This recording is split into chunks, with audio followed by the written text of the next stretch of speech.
just a follow up on where we are with trying to get our our operating expenses in line with our expected revenue.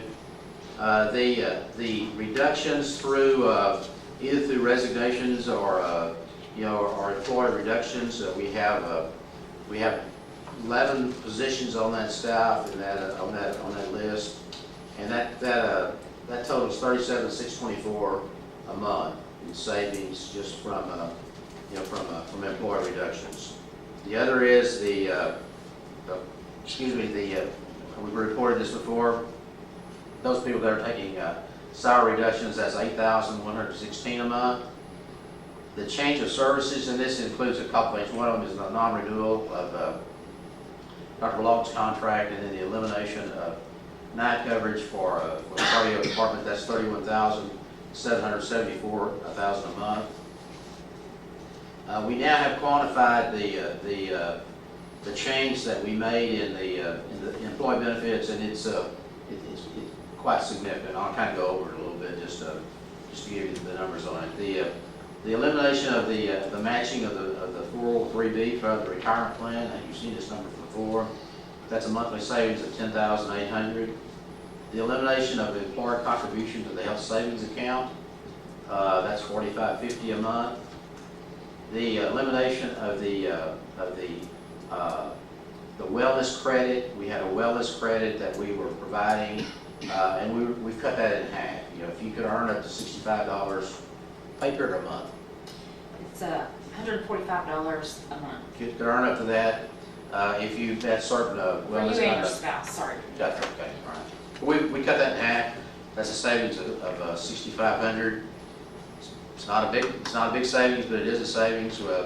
We eliminated the employer-paid life insurance at $650 a month. The big savings was in the change of the employer contribution to the employer health insurance. That's a savings of $21,500 a month, and there's an additional $7,500 a month savings in moving from Community Hospital Corporation to in-house. That $7,500 was their management fee.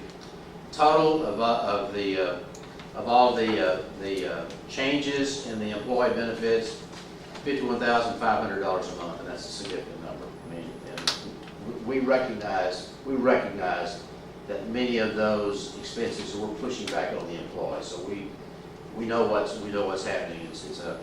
But I'll tell you that our employees have been receptive. We've lost 2 or 3 employees because of it. We anticipated some losses, but I think all in all, our employees have done a very good job of accepting that. You annualize those numbers up, and it's $1,548,000 a year so far. So we still have a little bit of ways to go. We try to calculate it up. We still have a little bit of, not a lot, but we think we've got somewhere in the neighborhood of additional $50,000 that we need to come up with savings. So we're still working on that. But anyway, hats off to the management staff and the department managers and the employees for really doing a good job of getting our expenses down. Our goal in the hospital, we collect about $1 million a month in employee services. That's what we collect. We generate about another $100,000, about $90,000 in other income, rental from the nursing home. We provide some services out to the plant. So our goal is to get our operating expenses in line with those two. Our goal is to get our operating expenses under $1 million. And that's we're getting close. I'll tell you. Any questions on that at all?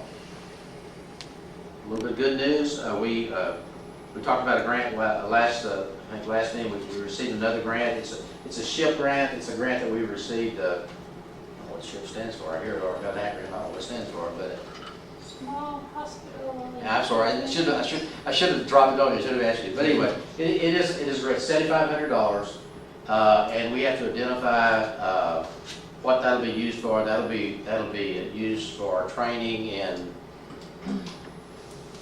Safety and health investment project, sorry. okay, right, good, all right.